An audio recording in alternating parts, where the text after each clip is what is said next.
In the years leading into the Second World War, Bernard Law Montgomery had already formed a rigid, deeply personal understanding of who he was as a soldier and how he believed war should be fought. And this self-image would shape not only his command style, but also how he measured himself against every other general he encountered. Born in 1887 and hardened by the brutality of the First World War, Montgomery emerged from the trenches with conviction that most senior officers had failed their men through confusion, hesitation, and poor preparation.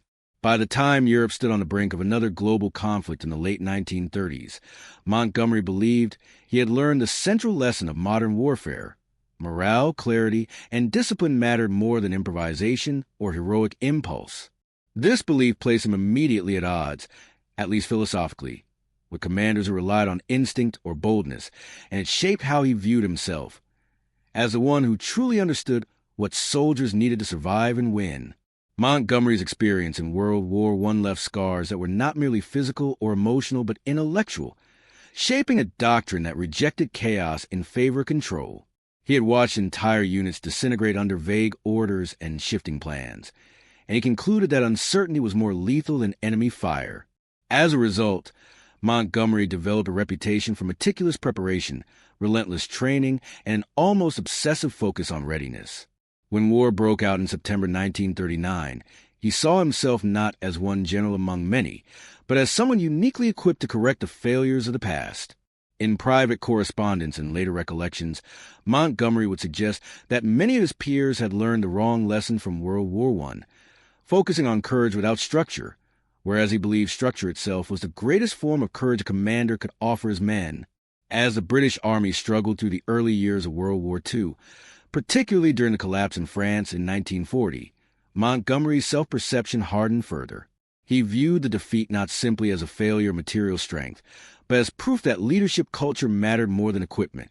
Montgomery believed that too many British commanders had accepted ambiguity as inevitable, rather than something to be eliminated through discipline and planning.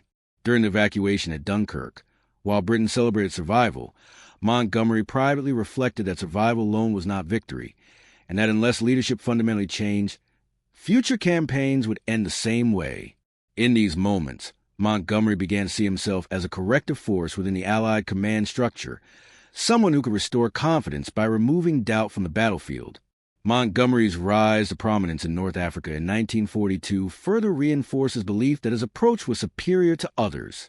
When he took command of the Eighth Army, morale was low, confidence was shattered, and German forces under Erwin Rommel had dominated the campaign through speed and initiative. Montgomery immediately imposed order, simplifying plans, clarifying objectives, and refusing to engage until he believed his army was fully prepared. This decision, controversial at the time, reflected Montgomery's core belief that battles should only be fought when victory was as certain as possible. After the victory at El Alamein, Montgomery viewed the outcome not as a gamble that paid off, but as confirmation that his philosophy of methodical warfare worked where improvisation had failed. In comparing himself to Rommel, Montgomery acknowledged his opponent's tactical brilliance, but rejected the cult of personality that surrounded the German commander. Montgomery believed Rommel relied too heavily on intuition and audacity, qualities that could produce dramatic victories but also catastrophic failures. In Montgomery's mind, Rommel represented a dangerous archetype, the charismatic battlefield commander who thrived on momentum but risked collapse when conditions changed. Montgomery contrasted this with his own identity as a general who eliminated risk through preparation, believing that true leadership lay in denying the enemy opportunity rather than chasing glory. When Montgomery later encountered American commanders, particularly George S. Patton, the contrast sharpened even further. Montgomery viewed Patton's aggressive style with a mixture of admiration and suspicion. He respected Patton's ability to inspire troops and exploit breakthroughs, but he believed Patton's temperament risked unnecessary casualties and strategic overreach. In Montgomery's self-assessment, he saw himself as a balancing force, the general who ensured wars were won steadily, not spectacularly. This belief fueled tensions within the Allied command, as Montgomery often viewed his own caution as wisdom and others' speed as recklessness. Montgomery's relationship with Dwight D. Eisenhower further reveals how he saw himself among the Allied elite. Eisenhower, tasked with coalition leadership, valued cooperation, flexibility, and political balance, qualities Montgomery often viewed as distractions from the battlefield. Montgomery believed that a general's primary duty was to his soldiers, not to diplomacy or consensus. In his private reflections, Montgomery sometimes saw Eisenhower as lacking the decisive clarity required of battlefield command, even as he acknowledged Eisenhower's unique ability to hold the alliance together. This dynamic reinforced Montgomery's sense that he was a specialist in war itself, surrounded by men burdened with responsibilities beyond combat. Central to Montgomery's self-image was his belief that a commander's duty was to protect soldiers' lives by ensuring they only fought battles they could win. He often repeated that battles should be won before they are fought, a phrase that encapsulated his philosophy. This belief placed him morally at odds with commanders who embraced risk as a necessity of war. Montgomery did not deny that war required sacrifice, but he believed sacrifice should never result from poor planning or impatience. In this way, he saw himself not merely as a tactician, but as a guardian of his men's trust. Montgomery's confidence in his own methods sometimes bordered on self-righteousness, a trait that alienated peers and subordinates alike. He was unapologetic in his belief that he knew best, and he rarely softened his opinions for the sake of harmony. This certainty reinforced his internal comparison with other generals. Where they compromised, he stood firm. Where they adapted mid-battle, he prepared until adaptation was unnecessary. To Montgomery, consistency was strength and deviation was weakness. The way Montgomery spoke to his troops further reflected how he saw himself. His speeches were calm, deliberate, and reassuring, designed to eliminate fear by promising certainty. He believed that soldiers fought best when they believed their commander had removed chance from the equation. This stood in stark contrast to commanders who motivated through fiery rhetoric or appeals to honor and aggression. Montgomery saw such approaches as emotionally effective but strategically dangerous, preferring trust built on predictability rather than passion. As the war progressed, Montgomery increasingly viewed himself as a standard-bearer for a particular kind of leadership, one rooted in discipline, clarity, and control. He believed that history would ultimately favor generals who minimized chaos, not those who thrived within it. This belief shaped how he interpreted criticism, often dismissing dissent as misunderstanding rather than legitimate disagreement. In his mind, opposition to his methods confirmed their necessity. Montgomery's self-comparison extended beyond individuals to entire military cultures. He believed British discipline, when properly applied, could outperform both German audacity and American speed. This belief was not rooted in nationalism alone, but in a conviction that culture shaped command behavior. He saw himself as the embodiment of what British command could be when freed from complacency and tradition-bound thinking. By the time the Allies prepared for the invasion of Europe in 1944, Montgomery's sense of self was fully formed. He did not see himself as merely one commander among many, but as a general who best understood how to fight and win modern war without squandering lives.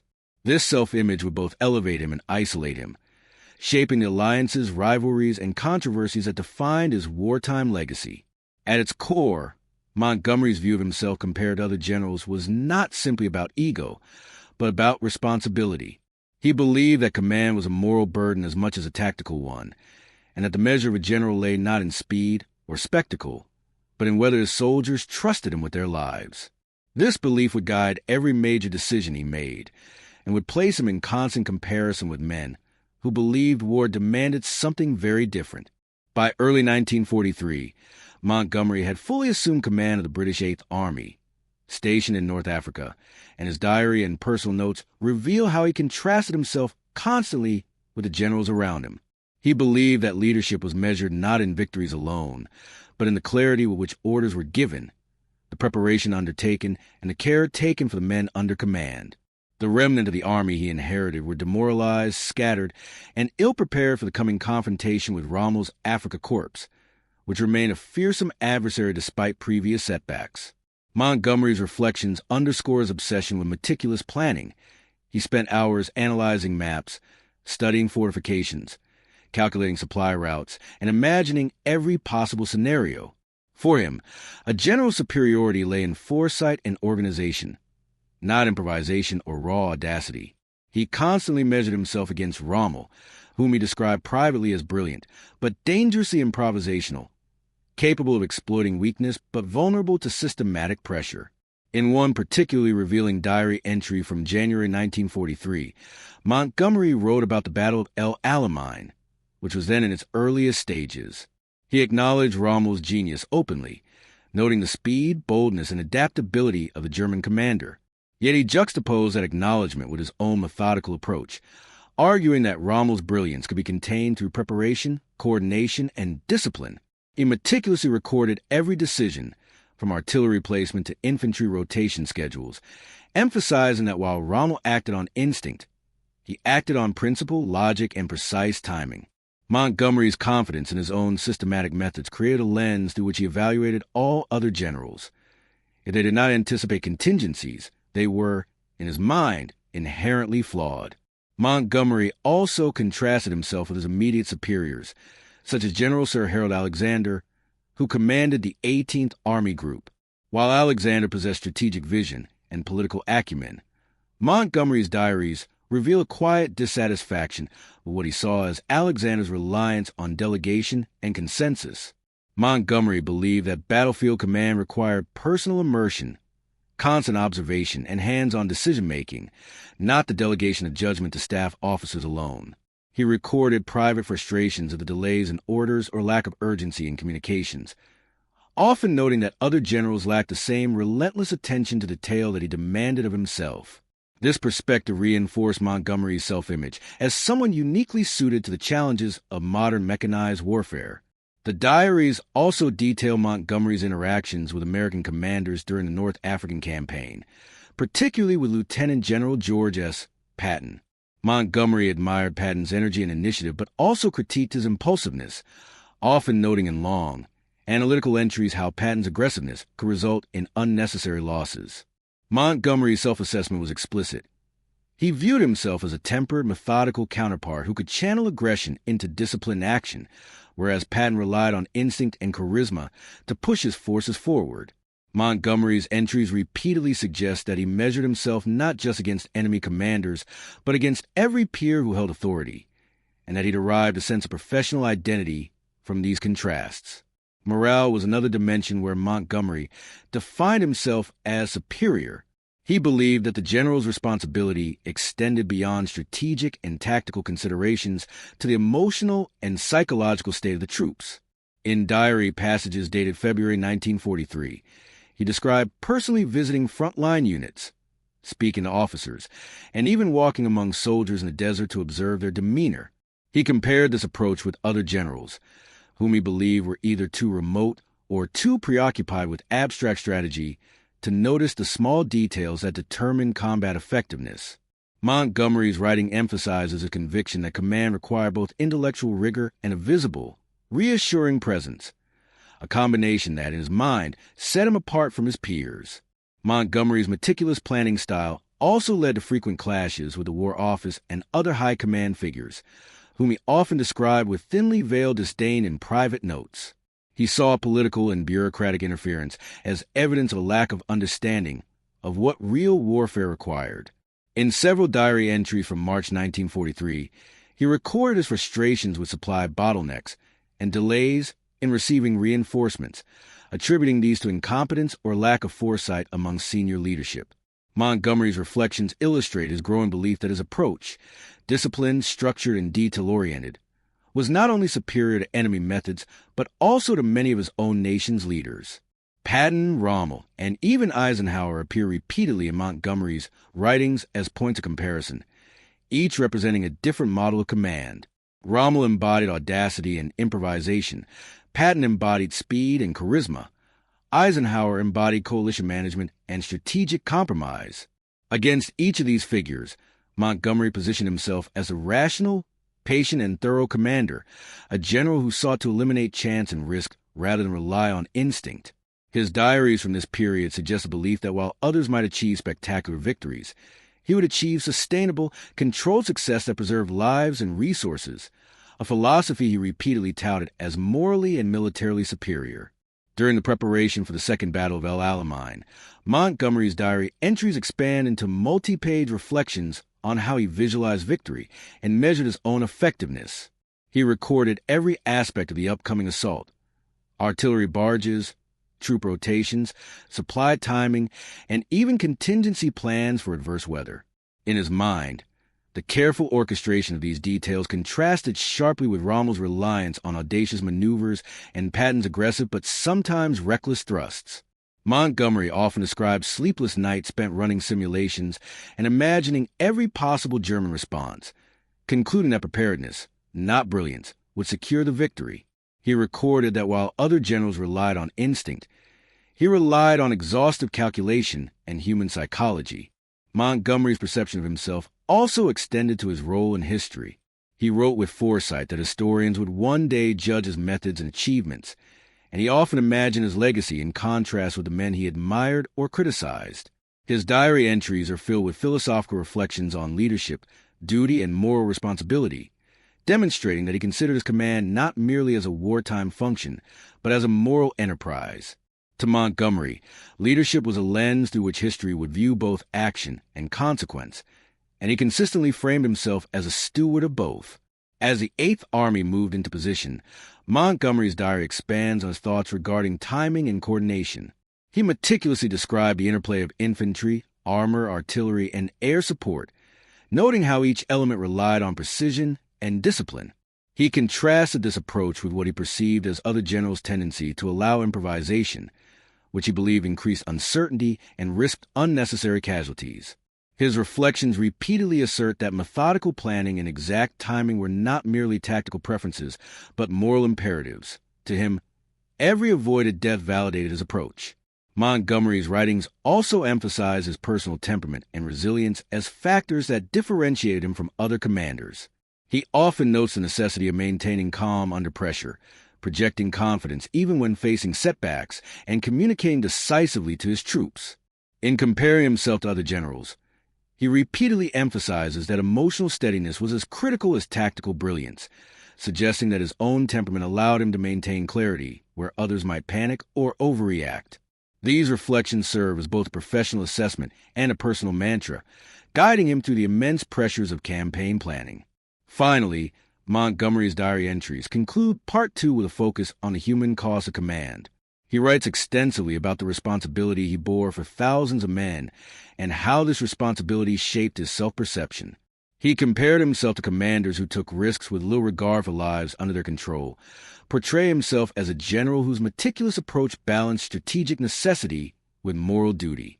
Montgomery saw this equilibrium as a defining measure of his identity, and his diaries from the stage of the North African campaign provide a rare, unvarnished window into the mind of a man who measured greatness not only by victory, but by the lives preserved through careful, calculated leadership. As the spring of 1943 approached, Montgomery's reflections in his personal diary reveal a man whose self-perception had evolved beyond mere comparison with other generals into a deeply philosophical understanding of leadership itself. The campaigns in North Africa had taught him that victory was rarely the result of brilliance alone. It required preparation, patience, and a moral compass that valued the lives of soldiers as much as the accomplishment of objectives.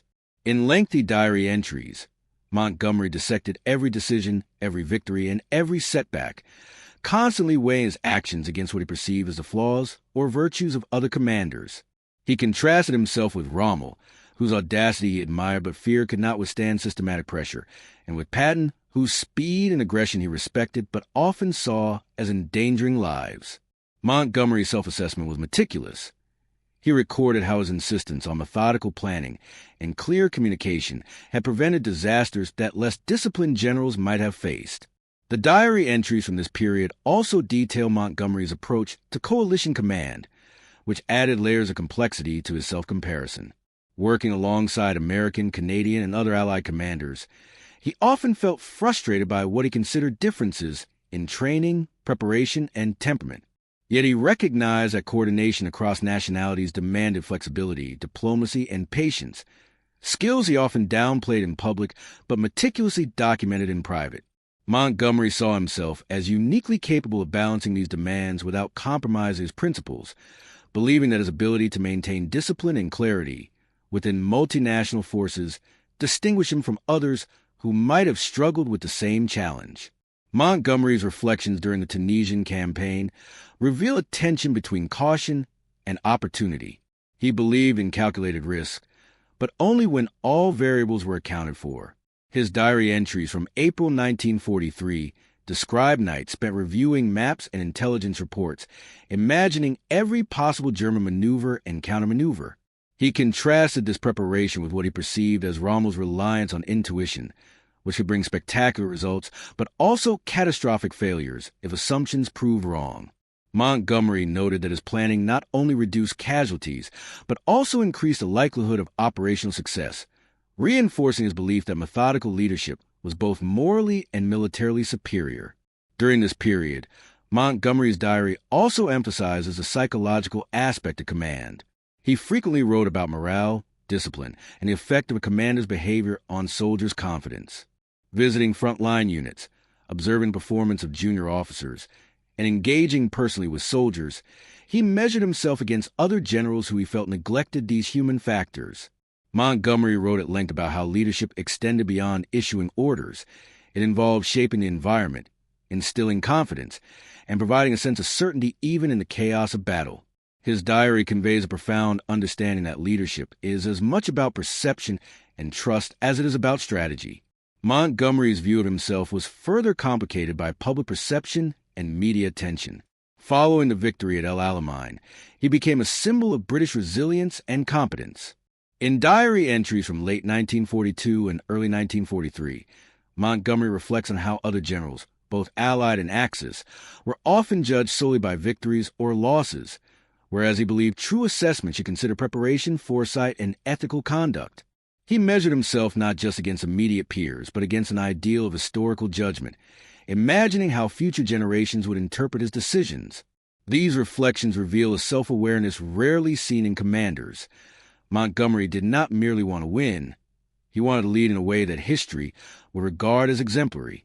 The diary also documents Montgomery's ongoing evaluation of Patton and Eisenhower, whose leadership styles differed sharply from his own. While he respected Patton's dynamism and Eisenhower's diplomatic skill, he repeatedly compared their methods to his disciplined, methodical approach, often noting where he believed this could lead to unnecessary loss of life or confusion. These entries are not merely critiques but exercises in self-definition. Montgomery positioned himself as a general who could achieve victory while minimizing chaos, relying on structure and predictability rather than charisma or instinct alone. Montgomery's reflections extend to the organizational aspects of command, including logistics, communication, and intelligence. He repeatedly emphasized in his diary that success depended on controlling every variable, from fuel availability to artillery synchronization, and that many generals failed because they underestimated these invisible components of warfare. In comparing himself to others, Montgomery wrote that he excelled precisely because he treated these logistical and operational details as strategically decisive, whereas others often relegated them to secondary importance. He presented himself as a commander whose foresight and meticulous planning directly translated into battlefield advantage. As the Allies prepared for final phases of the North African campaign, Montgomery's diary entries reveal his growing confidence in his approach. Tempered by humility, he acknowledged that despite careful planning, war remained unpredictable, and he documented instances where quick adaptation was necessary. Yet he maintained that his methodical philosophy had minimized risk, reduced casualties, and ultimately delivered victory. He contrasted this with generals who relied on improvisation, noting that while improvisation might occasionally yield spectacular results, it could not consistently sustain campaigns across multiple theaters. Montgomery's writings also delve into his relationships with subordinate officers, whom he evaluated with the same intensity he applied to himself. He praised those who shared his commitment to discipline and preparation, while criticizing those who acted impulsively or failed to enforce standards. These entries underscore his belief that effective leadership extended beyond personal skill to the cultivation of competent, reliable teams, a principle he viewed as a critical differentiator from other commanders. Throughout Part 3, Montgomery repeatedly reflects on his moral philosophy, portraying himself as a guardian of both operational efficiency and ethical responsibility. He believed that the measure of a general was not solely in victories, but in how those victories were achieved. His diary entries describe sleepless nights spent weighing operational success against potential loss of life, illustrating a dimension of leadership often invisible to observers but central to his self-image. In doing so, Montgomery cast himself not as a conqueror, but as a steward of his men, contrasting sharply with other generals who he perceived as prioritizing glory or speed over responsibility. By the end of the North African campaign, Montgomery's self-perception had crystallized into a combination of confidence, patience, and moral resolve. He believed he had demonstrated that disciplined, methodical leadership could achieve victories that were both strategically sound and ethically responsible. His diary entry suggests that he saw this approach as his lasting contribution to the Allied war effort, and as a standard by which future generations of commanders might be judged. Montgomery's diary concludes with reflections on the broader implications of leadership in war. He wrote about the responsibility to future generations, the need to learn from both triumphs and mistakes, and the importance of holding oneself accountable in ways others might not. He questioned how history would evaluate generals who prioritized speed over preparation, risk over prudence, or ambition over ethical responsibility. Through these reflections, Montgomery not only defined himself in relation to other commanders, but also established a framework for understanding the nature of command itself, a blend of strategy, foresight, morality, and human connection. In these closing passages, Montgomery also invites a subtle but profound engagement with anyone who might read or study his experiences. How should leaders be judged when their victories come at the cost of lives carefully weighed rather than recklessly spent? Did his cautious, methodical approach save more lives than it sacrificed? And what lessons might modern commanders draw from a man who saw himself as disciplined, patient, and morally accountable in an era defined by audacity, improvisation, and chaos?